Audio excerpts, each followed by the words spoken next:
All right, folks, it's Bass Action back in action here. In this video, we are going to look at how to graph a tangent function, but before we get to an actual example, let's do a little bit of unwrapping of our unit circle and looking at the tangent function in the same way that we developed the sine and the cosine graphs. I am, however, going to do a shortened version. When we did sine and cosine, we did the entire unit circle. For our tangent graphs, I'm just going to choose some key values that give us some nice numbers. So as you take a look up here on the top, you might need to pause it to fill this in. What I've done is I've simply evaluated the tangent function for various angles. So I've just taken some key numbers from our unit circle, and I have gone in the negative direction on some of these and just evaluated tangent at each of those values. And what you'll notice is, as you're familiar with already, we've got some spots where it's undefined. I specifically chose values that gave us nice, easy, clean numbers that we could certainly graph, ones and negative ones and zeros. And we're going to use those to create our graph. So similar to the previous video where we looked at secant and cosecant, where things that were undefined created asymptotes, vertical asymptotes, the same thing's going to happen here. Anywhere that we have these undefined values, we're going to end up with some vertical asymptotes when we go ahead and graph these, okay? Thus, creating these other key values that'll be useful for us when we actually want to graph, okay? The other thing that I want you to notice is that the distance between these asymptotes is only a distance of pi. So from a negative pi over 2 to a positive pi over 2, that's only a distance of pi, and then the whole cycle repeats again. That means that a period for tangent is only a pi length versus 2 pi that we saw for all the other functions that we've done so far. So if we go ahead and take the values from this chart and we create a little graph, what we could do is pick a value to the left, just at some measure to the left of the y-axis, one to the right, and then we're going to go ahead and pick our two more there, and we're going to go ahead and create our graph. So we'll have our negative pi over 2 here. And of course we have the 0, and then I'm not specifically, I want to point out here, I am not going to specifically graph these pi over 4s. We're going to show them on our graph, but we're not going to use those as actual key values. So the points that I'm creating are the pi over 2, the 0, the pi over 2, the pi, and the 3 pi over 2. That can be a little bit confusing here at first. So we've got our 0, then we're going to have another pi over 2, and then we're going to have our pi and our 3 pi over 2. I'll show you how those pi over 4s are going to handle here in a second. We can go ahead and put in those vertical asymptotes where we know that they should turn out, that pi over 2, positive and negative, and then the 3 pi over 2. Those would create those nice asymptotes for us.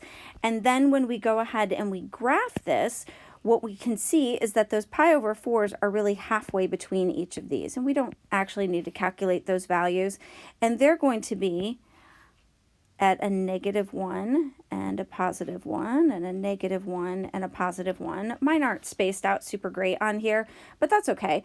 And as we graph this, what I want you to notice is that a tangent graph has a feel, and the emphasis there is feel, has a feel of a cubic, and that it kind of has that snaky shape a little bit, but it actually approaches asymptotes. So it's not the same as a cubic, but it should have that kind of snake kind of a feel to it. So that's how we can take those values. I didn't write those as that negative 1 and that 1. That's how we can take those values and plot those and create a graph. We can do the same thing for a reflected tangent graph. Okay, we can go ahead and pick some values to the left and the right, and then spread those out. And we can draw in our asymptotes.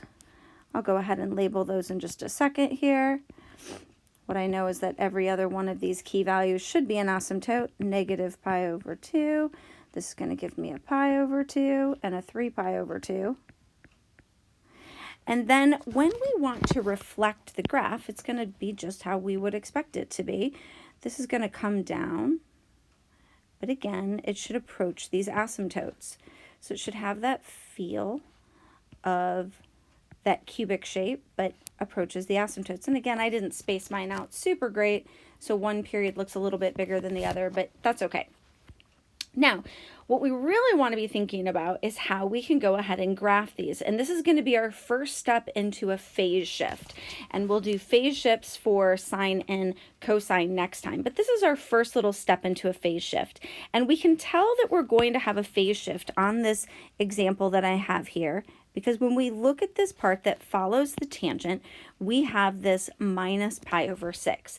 That means that our graph has been shifted in some way, not just having a period change. The big idea that we're trying to ask is we're trying to move a key value. And when we look at this period here, it straddles the x and the y, or straddles the y-axis here.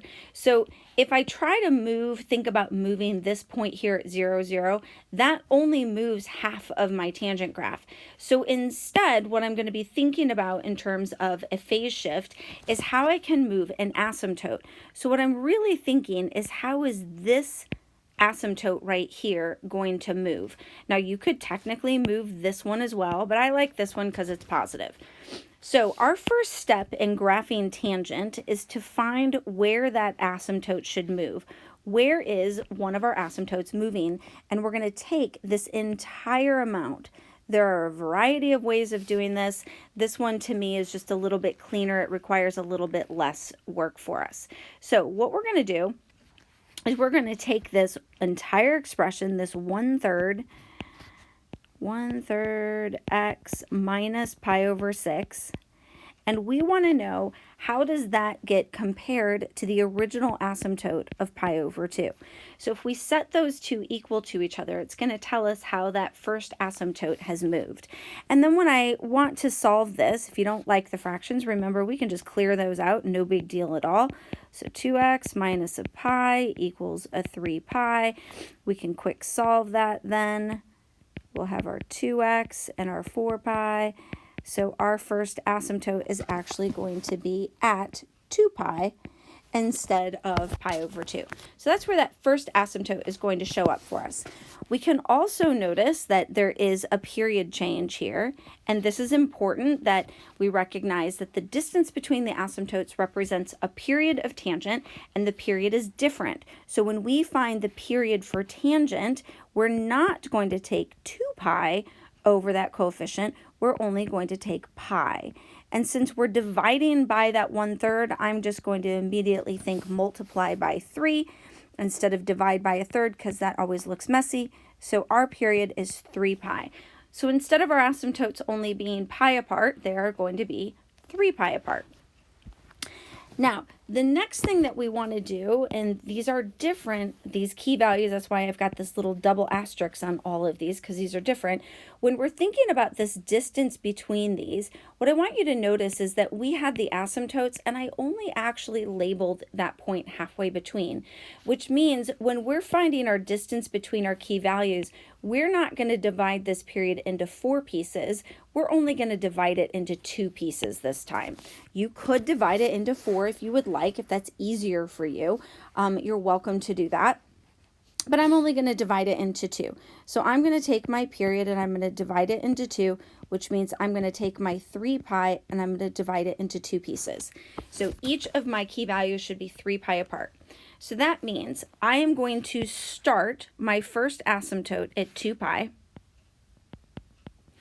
I'm going to move this up here a bit for us. I'm going to start my first asymptote at 2 pi, and then I'm going to add to that this 3 pi over 2. That's going to get me that point that's between the two asymptotes. Now, I am going to need to get some common denominators, so I'm going to think of this as over 1, and then I'm going to think multiplying the top and the bottom of this by 2. If you need to write that down, it's no big deal. So that means that our next value on our graph is going to be a 4 pi plus this 3 pi, both over 2. So we've got our 4 pi and our 2 pi, so that's going to give us a nice 7 pi over 2. Then we're going to keep adding that 3 pi over 2, and that's going to give us a 10 pi over 2. And I'm going to keep going because we're going to do 2 periods. So this would get us 1 period, but we're going to keep going, and that'll get us to a 13 pi over 2. and a 16 pi over 2. And just like before, we can reduce all of this when we're done, okay? So now I've actually calculated, I divided by 2, but I still calculated the same number of points, and that'll give us enough points to actually graph 2 periods of tangent. So my first asymptote is going to be at 2 pi, and I'm not worried about this being to scale, but that first asymptote, since it's at 2 pi, definitely cannot be right at that y-axis. So this is going to represent my 2 pi, and I just need it to show to the right of the y-axis. Then, since I'm going to go ahead and graph 2 whole periods, I can divide this up in the same way that I did before,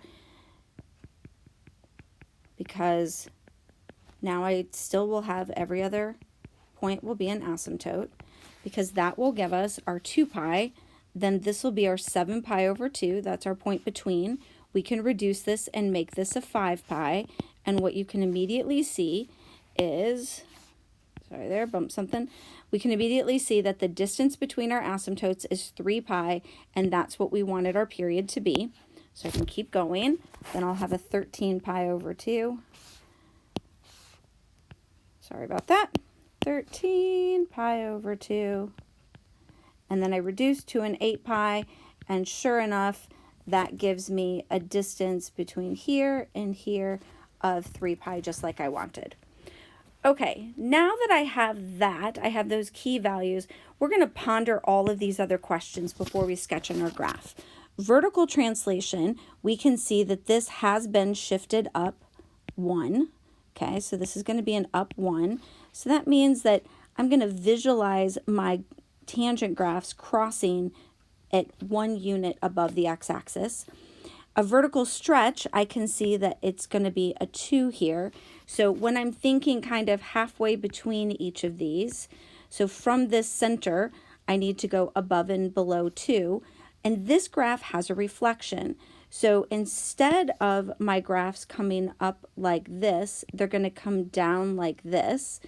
And what I need is from here, from this point right here, I need to go up 2 and kind of be about right here. Now we're sketching these a little bit. Remember, I often call this a gretch because it's not totally a sketch, but it's not really a perfect graph either. So then when I try to graph this in, I can get that piece, and I get this piece, and then I have this. Remember, it needs to approach the asymptotes, but it should have that snaky kind of a feel. So there's a whole graph. We've shown that it shifted up 1. We can see the stretch up here at 2, and then I can see my reflection, and I've got all my key values. Okay, that's a lot going on in that. Spend some time putting that together, maybe making some notes. Oh, I just realized I forgot to write the domain. Real quick, sorry about that. X such that x is not equal. Grab an asymptote just like we did with the secant and the cosecant, okay? And then the distance between the asymptotes is a full period. This is different than the secant and cosecant. A full period of tangent is going to be a 3 pi on this one and a k. So remember, this is an asymptote,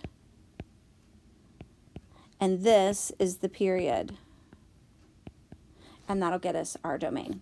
Oh, forgot to write a yes there. Okay, sorry about those last minute things, and spend some time making some maybe notes for yourself on this, and we will do lots of practice in class.